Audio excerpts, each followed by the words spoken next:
All right, folks, welcome into another episode of A Nichols Worth Sports. I'm your host, Keaton Nichols. You can catch me everywhere online at Keaton D. Nichols. That's at Keaton D. Nichols. Make sure you follow the show as well at A Nichols Worth. It's your place for everything politics and now sports, which is a great and exciting addition to the show. Speaking of addition to the show, I'd like to add my guest in for the day, for the evening, I should say. His name is Jovan Alford. He now appears to my left, your right. My left, you're right. Yes. You see how I'm getting better in week 2. I'm already starting to get my positioning a lot better in the podcast. So I'm excited about that. Jovan, welcome back to the program. How you feeling, man? I'm feeling good. I'm glad to be back on. The first episode was really good. Really, enjoyed reading everybody's comments, everybody tuning in. Great conversation. So I'm glad and excited that we're doing this again. For sure. There's a reason why you're on here. In addition to being a great friend of mine, you are also editor-in-chief of Total Sports Live. I didn't let the people know exactly how you get in contact or how you check out Total Sports Live enough in the last show. So I want to put it at the top of this one. How do folks check out your website, Total Sports Live, and your other content that you have on that website as well? Oh, yeah. So pretty much, you can check us out, totalsportslive.com. You can follow us on Twitter at Total Sports Live. Pretty much everything, all Philadelphia sports, just right there on that website. We just put up a Sixers season preview up this morning from our Sixers writer, Nick Earnshaw. So you can check that out. And as basketball season continues, football season ends, everything else that starts ramping back up, you'll see more and more of that stuff on there. That is fantastic news, especially for those Philly sports fans out there. It's a great resource for all that. And also you're a staff writer at DraftKings. So in other words, if my betting or my fantasy sports doesn't quite work out, can I blame you? Can I put that on your shoulders? Just let me know. What is it, yes or no? It depends if I give out the bet. If I don't give out the bet, then I take no responsibility. Now I have somebody to claim the responsibility. It's you. No responsibility. When I'm gonna only bet on the games that you write about. I'm listening. I put a bet down last night for opening night. I put a bet down on Andrew Wiggins over 17.5 points and Clippers plus 3. Wiggins scored 13. The Clippers won by more than plus 3.5. I was sick because I originally I think I'd had Clippers plus 3 and plus 3.5 in my mind.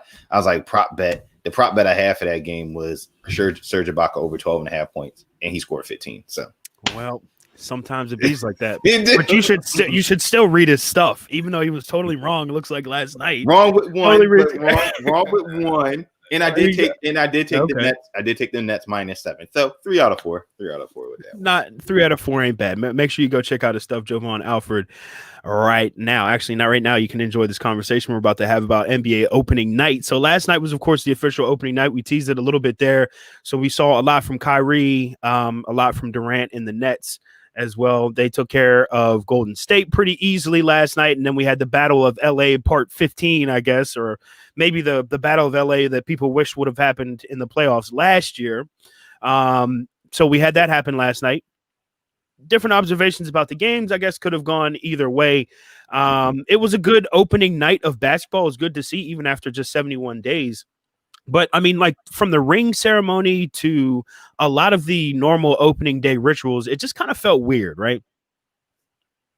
Yeah, looking at it, you definitely did get a weird vibe. I didn't check out, Lakers, Clippers. I think after I got to the second quarter of Nets Warriors and I saw how that game was going, I just totally tuned out. Just all right. I'm good. I'm gonna go watch. Time to go to sleep. Right. I'm gonna go watch the Boca Raton Bowl between BYU and Central Florida. That's how bad it got. But I didn't see obviously the Lakers opening. I know, like you said, the opening was with the families of the players, talking and giving praise and things like that to their to the players on the team. So that was cool. To their loved ones, they had people calling in and like a Zoom call, right? Yes, representing the players. I thought that was innovative for considering the circumstances, right? And you can't have no fans and things there, and you can't wait for the fans to come, next year or anything. I don't think that's an option either. So, but the entire thing did feel kind of weird, and strange. The other thing I noticed was something we talked about last week's episode that I was going to be looking for is the NBA going to kind of follow up on the energy that we had in the bubble last year related to Black Lives Matter? Are they going to kind of double down on that commitment during the course of the offseason? And is it still important for them to kind of put this message not just on the back of jerseys and on the court, but to also make it a part of the fiber of what the NBA is? Now, I don't know about you, but last night during either game, pregame, postgame, during the game, I didn't really see a whole lot of Black Lives Matter content. Not that I'm saying we necessarily need Black Lives Matter content, but I didn't even really see anything that seemed committed to this idea that the NBA was very serious about last year, and acknowledging, which is some of the inequities that we have in America according to race. I didn't see any of that last night. Did you? No, I didn't see any of it either. Didn't really necessarily hear about it, because stuff like that would have been all across our social media timelines, the Bleacher Reports, the ESPNs, any of those big major platforms would have just been plastering that. Yeah, and I just didn't see it. And we didn't see it. I didn't see it. Yeah, it just went from, okay, guys, we're back, we're playing basketball. Let's talk about the story. Let's talk about the storylines that's happening this season with this team and that team, and X, Y, and Z. And then, like I said, it kind of got pushed. You can say push under the rug a little bit, but at the same time, like you said, we don't want it to be like full face out center, like blasted. I don't want it to be fake. Yeah, right, I don't want it to be like, but the thing is, the problem that I had with last seasons, I guess, or really in the bubble, I'll say earlier this year, the problem that I had with the display that the NBA had there and the players linking arms and they knelt for the playing of the national anthem in that first game back. The issue that I had with that is that I didn't feel that it was a very courageous move necessarily. Like I didn't feel like it was something that the players and or the people that ran the league, I didn't think it was something that they necessarily went out on a limb to do.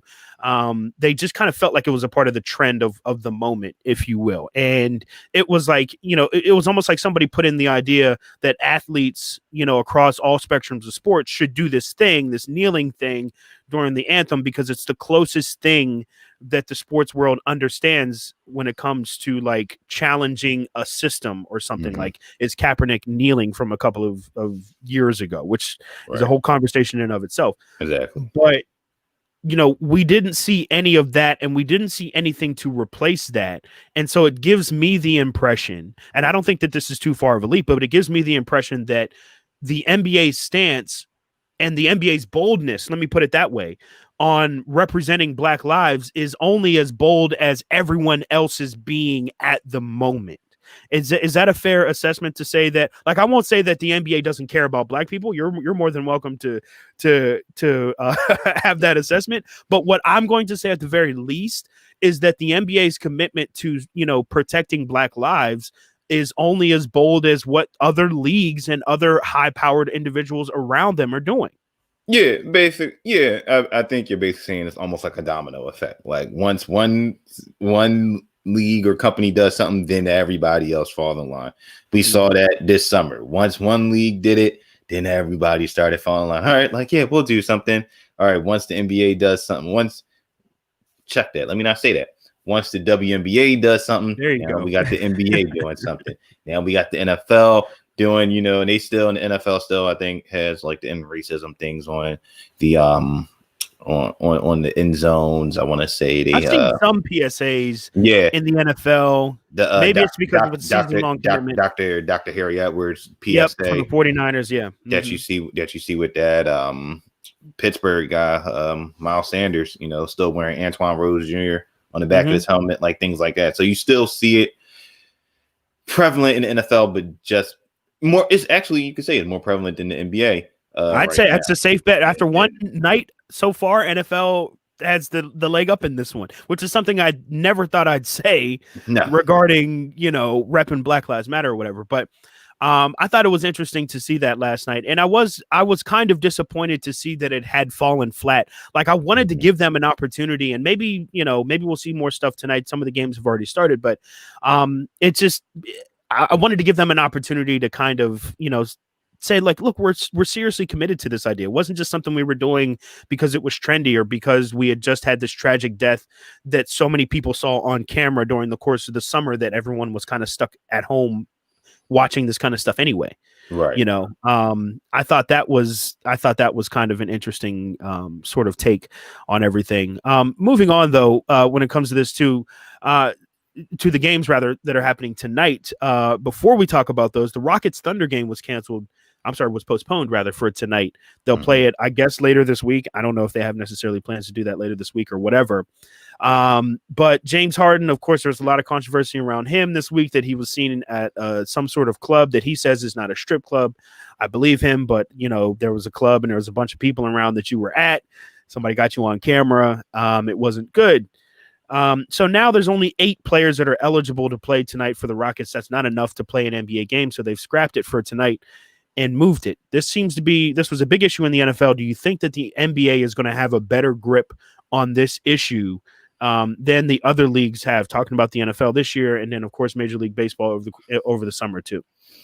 I would hope that they would have a better handle on it because, again, they were the ones that them along with the WNBA, along with the NHL, along with the NWSL, all had very good bubble concepts that worked to perfection.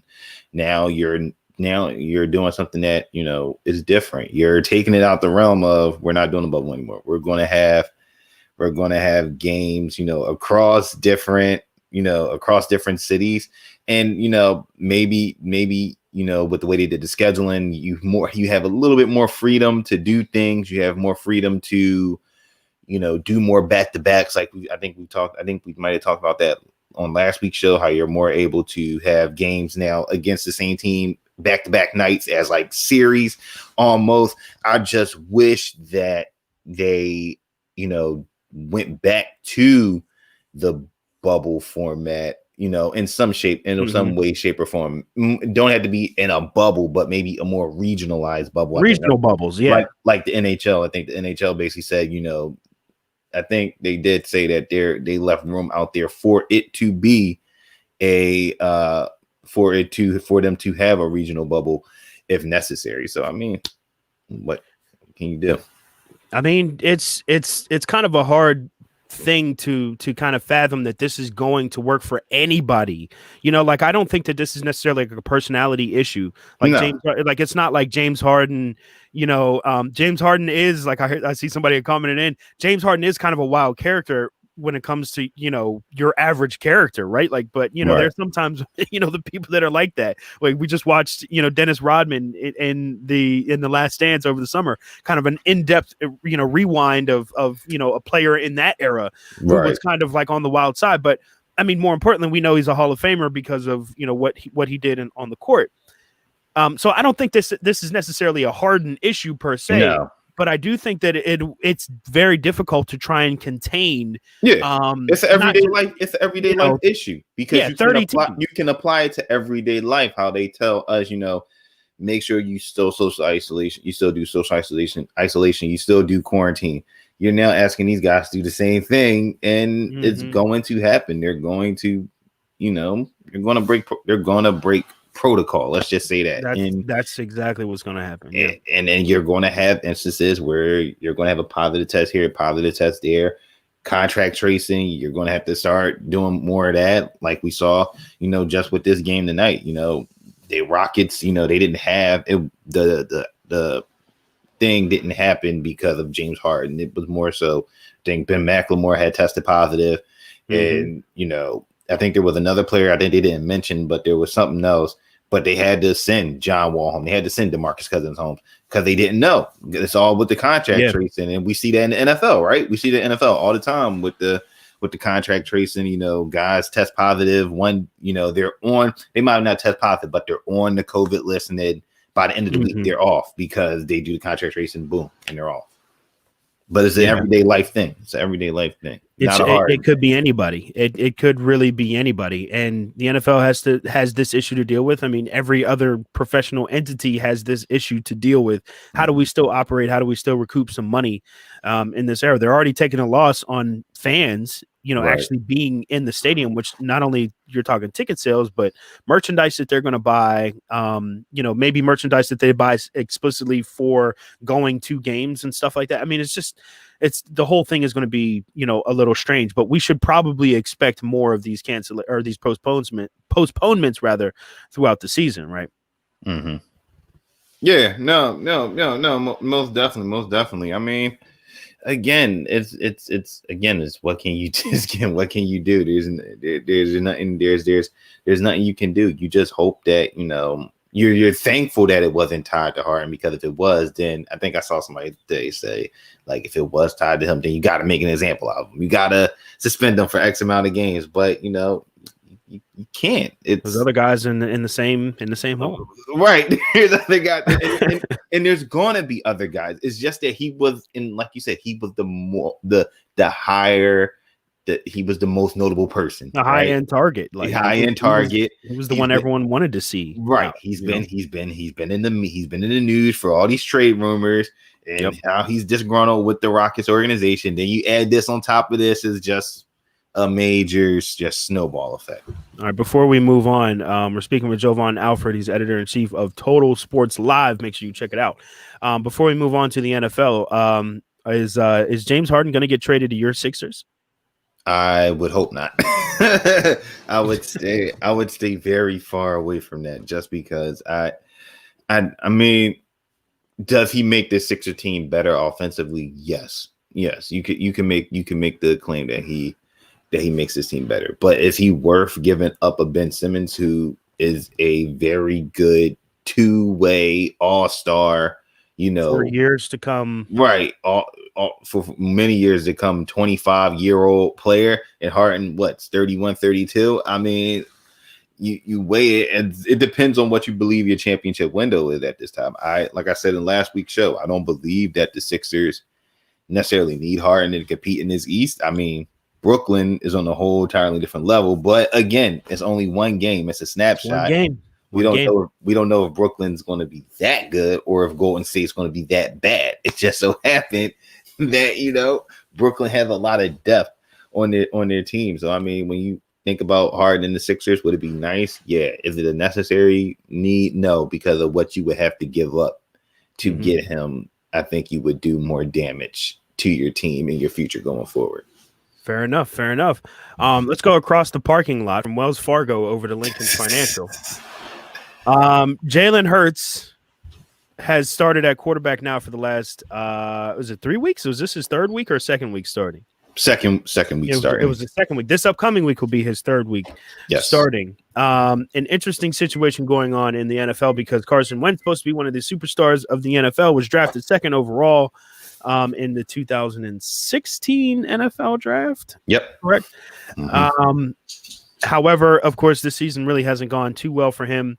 And it seems as though Carson Wentz very much so trending downward, and a guy like Jalen Hurts, who was drafted second overall last year, in the second round, rather, this season, is now trending upward. Mm-hmm. So what we see is actually Doug Peterson, a very wise offensive-minded coach, in my opinion, going with the young guy, Jalen Hurts, over Carson Wentz. At the same time, this week, you have Carson Wentz saying, look, if the plan next year, in so many words, I'm summarizing here, but if the plan next year is for me to be a backup in any way, shape, or form, I want out. What's going on with this whole situation in Philadelphia? Do you think the coaching staff and do you think the fans have kind of accepted Jalen Hurts as their future just yet? Or is there still some glint of hope for Carson Wentz as the future in Philadelphia? I definitely don't think, and it's just my personal opinion, I definitely don't think the fan base has fully accepted Hurts as the guy. I still think there is a strong divide between Wentz and Hurts, Hurts supporters. You have one side who believes like, hey, the kids should get a shot, if Wentz is not playing well, you got to put somebody else in to do the job. And then you look on the other end with, the Wentz supporters are saying, well, look at this. Peterson didn't run these same type of plays, ain't run this type of offense when he was in. And Wentz apologists. Yeah. Basically, a ton of Wentz apologists. And it's a interesting conundrum looking at it, because I mean, in any other situation, like I've said in numerous occasions, we've seen quarterbacks with less, we've seen quarterbacks with less, do more. And still, and don't make the same constant mistakes. I bring up Deshaun Watson all the time. Deshaun Watson lost his number one wide receiver, DeAndre Hopkins, not because of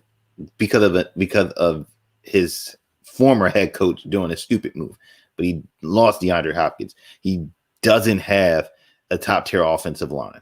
He really doesn't have no running game. David Johnson is basically a shell of himself at this point. Yeah.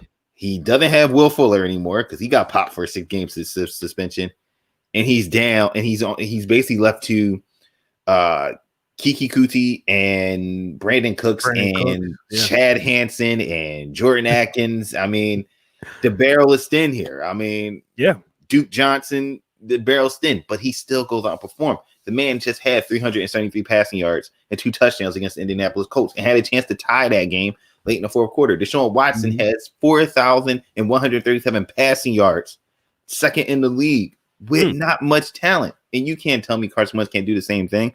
And even when you look at this Eagles offense, you can't tell me that Carson Wentz can't make the simple reads and throws that Jalen Hurts is doing. I mean, it's honestly nonsense. Personally, it's hard to kind of see. But I mean, for so many years in the NFL, like we had this like weird issue where it was like quarterbacks like Wentz and that look like Wentz, right? White quarterbacks, continually have the opportunity to be, I would say, mediocre, but sometimes it's bad. They have an opportunity to be bad, really bad.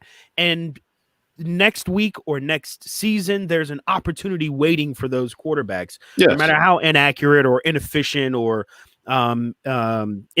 ineffective they are at running an offense. There always seem to be kind of like that. There's always a spot for, quarterbacks in the league, except for black quarterbacks in the league. It was a different sort of thing, right? Like it was like almost like a fight to even get to respected enough to be on a roster type of situation in the NFL for a long time. I mean, you and I have talked about this on previous programs before.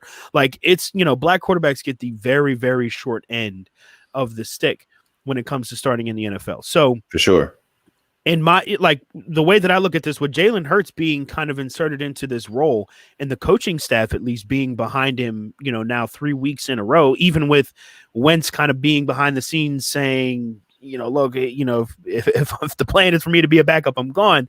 On top of the fact that, Hurts was one of 10 NFL quarterbacks this past week. 10 NFL quarterbacks this past week in the NFL that were black that started in the league. That's a third of the league, about a third of the league.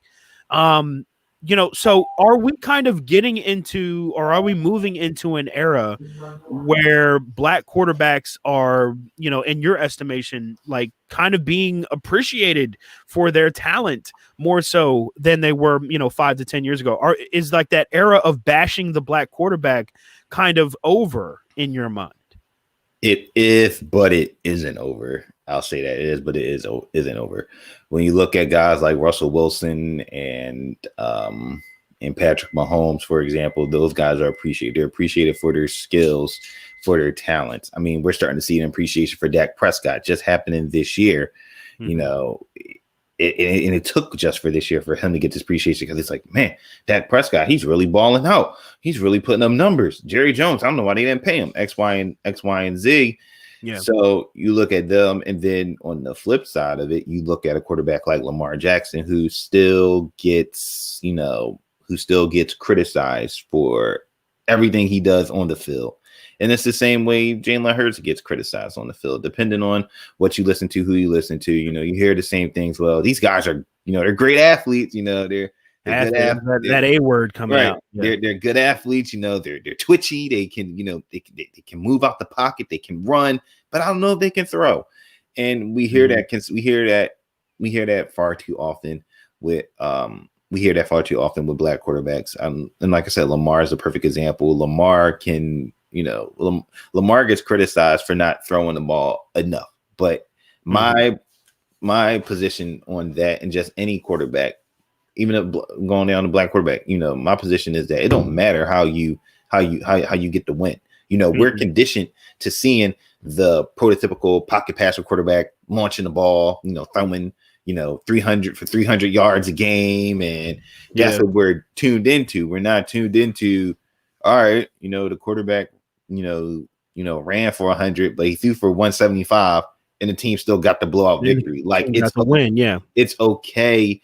You know, it's okay to have that. And I think I was having that conversation with someone today, not today, a couple of weeks ago about it. And I tweeted about it because it's funny that you brought that up, because I, you know, said the same thing. I'm trying to find the tweet actually when I said it. So I basically said, you know, we gotta get out this mindset that the quarterback position has to be, you know, played in this in one way. Like, you know, we gotta appreciate the dual threat quarterbacks. We gotta appreciate the Hurtses. Yeah. You know, we gotta appreciate the Jacksons, the Kyler Murrays. It's the way the NFL and the game's being played is different.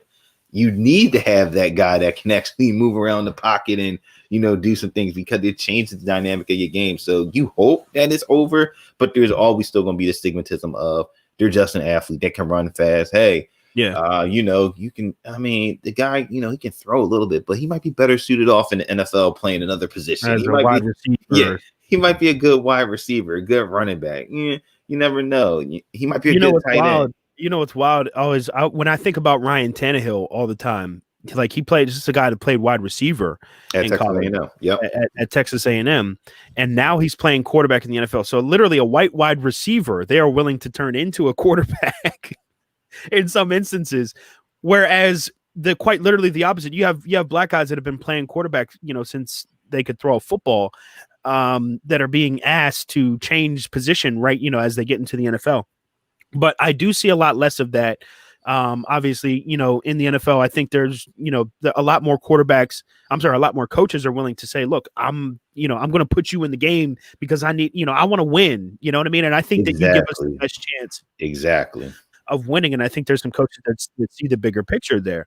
You know, one thing I did have a criticism against, you know, rush heavy quarterbacks, in that it usually took about 16 games. It usually took like a full season for the NFL to kind of build a plan around them. And that there has to be something else, you know, dynamic that's in that. But, you know, Russell Wilson, Patrick Mahomes, Deshaun Watson, to that extent, I think have proven. I don't know if I'll throw Dak Prescott in this particular group because he's mobile. I don't know if he's a runner, but you know, these are guys that have all the rushing talent in the world and can run, you know, miles on you if they want. But these are guys that mostly kill you with their arm. You know, they mostly kill you. So you can't build that game plan where you just say, look, let's stack the box. Let's put a spy on the guy and forget about it. You know, we'll force them to do something else. These are guys that you have to stop the pass first, and you just hope that they don't, you know, break out of the pocket and run. Exactly. Because then that's a huge problem.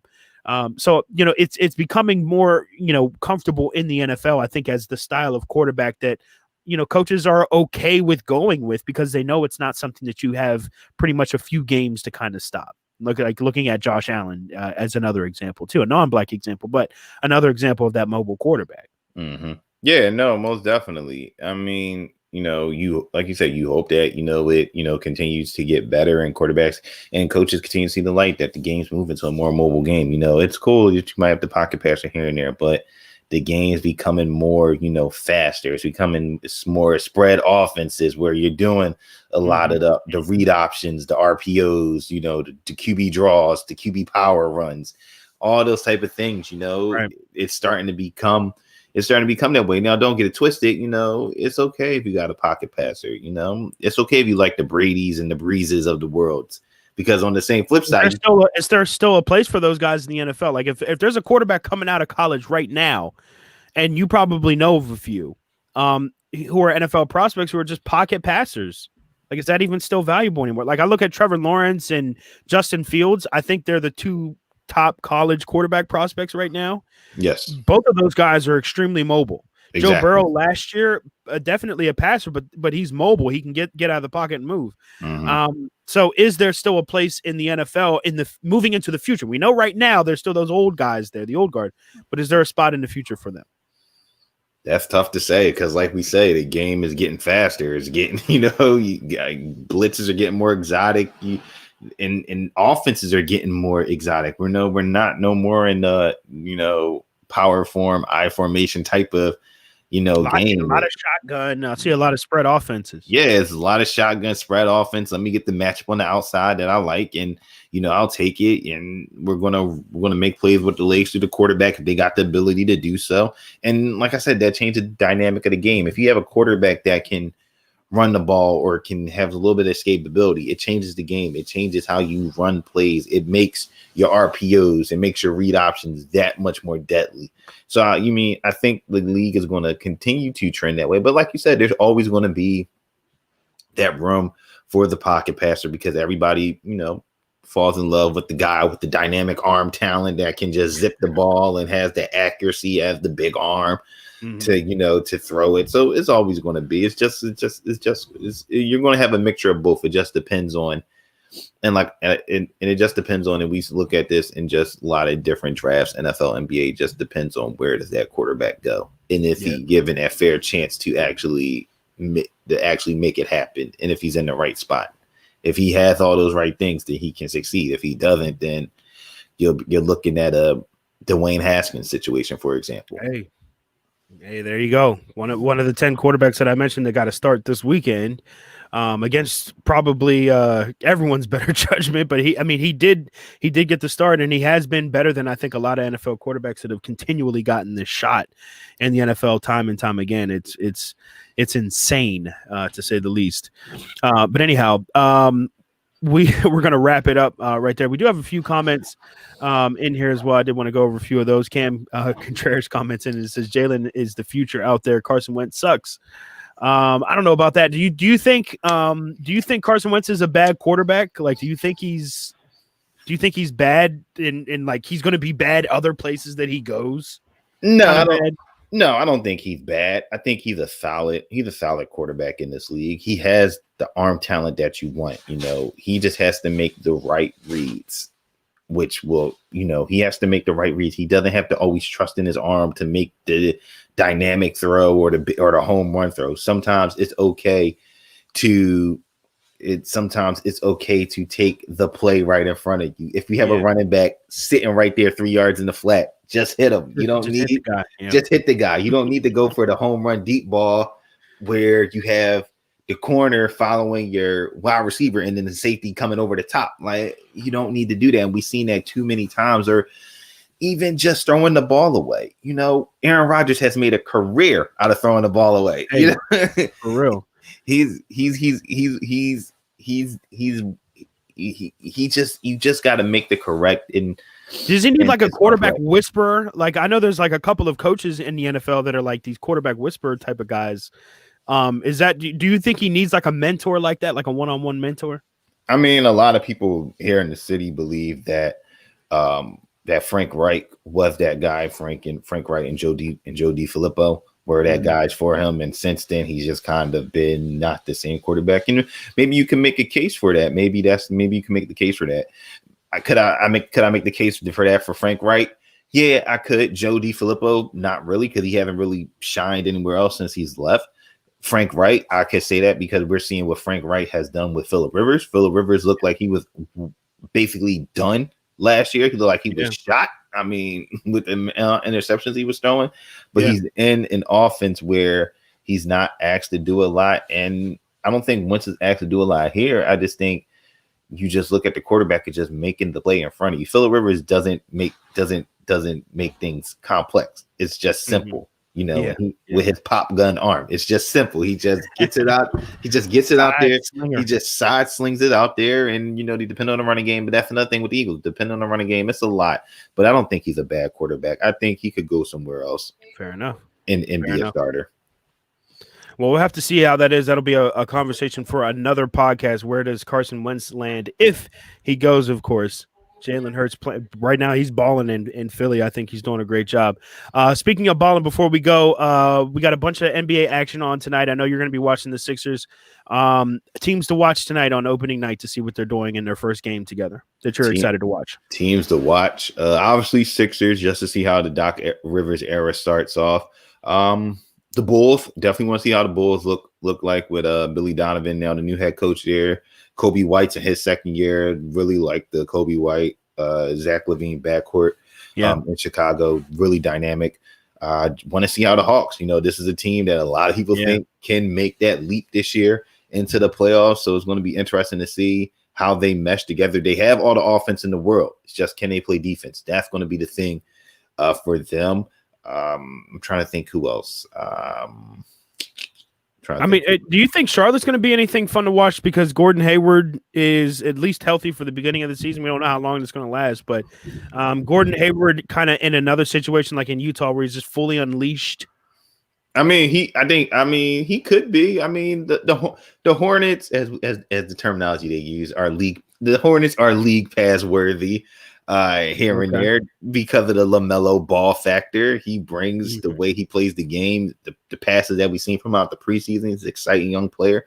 So I definitely think the Hornets, could be a nice league pass team. I think Memphis is another team that I think everybody's excited to watch this year and year two. Yeah. With John Morant. Obviously, you got the Pelicans with Zion, with Stan Van Gundy out there, the Suns. There's a lot of great and interesting storylines, but the Hornets definitely, I think, they're going to have a lot of games where they're just getting blown out for better. Probably, yeah. I don't think they really have a defensive star there either. Like, right. It's just a lot of mixture of young players with Gordon Hayward. You still, you got Devontae Graham, who a lot of people thought he should have been the most improved player of the year. You got Terry Rozier there, who's, Terry Rozier. But you got a lot of young players. You got the PJ Washingtons. You got, the Miles Bridges. LaMelo Ball. LaMelo. So, they're not going to make no serious noise this year. But I'd say if, they're on NBA TV or, you got the free League Pass preview, you might check them out. To connect. Yeah, go ahead and watch them. It's worth a watch for sure. Thanks again, man. Jovan Alford, editor-in-chief of Total Sports Live, joining us again here for week 2. Appreciate it. Where can folks find your work again? So pretty much people can check out my stuff at totalsportslive.com. Make sure you follow us at Total Sports Live. A lot of, great Philly sports content. We also got a podcast as well that's on Spotify, Apple Podcasts, Google Podcasts, wherever you get your podcast from. It's on there. Just search the TSL podcast, Total Sports Live. You'll be able to get all our latest episodes from there as well. And then like he said earlier, DraftKings Nation, dknation.draftkings.com. If you want fantasy betting stuff, I know a lot of people are into the betting game these days. So this betting game is hot right now. Yes, it is. Hot right now. Yo, speaking of, before I let you go too, you know what else is hot? Card collecting. Yes. It's hot. It's hot right now. Yes. This guy over here. Oh, I keep pointing the wrong way. This guy over here got me into card collecting this year. During the pandemic, it was a great hobby to pick up. Like a lot of you guys are out there making bread and learning how to tie French knots or something. I don't know what people decided to do in their free time. This is what I decided to do in my free time. So I have this guy to thank for that. So we'll have a show where we can talk some packs soon. Yes, the packs and the art of flipping. And the art of flipping. I like to hear it. Thanks again, Jovan. Once again, we'll be back next Wednesday for a fresh edition of A Nickel's Worth Sports. Make sure you give this a share on your timeline for bonus points. Until next week, we will see you later.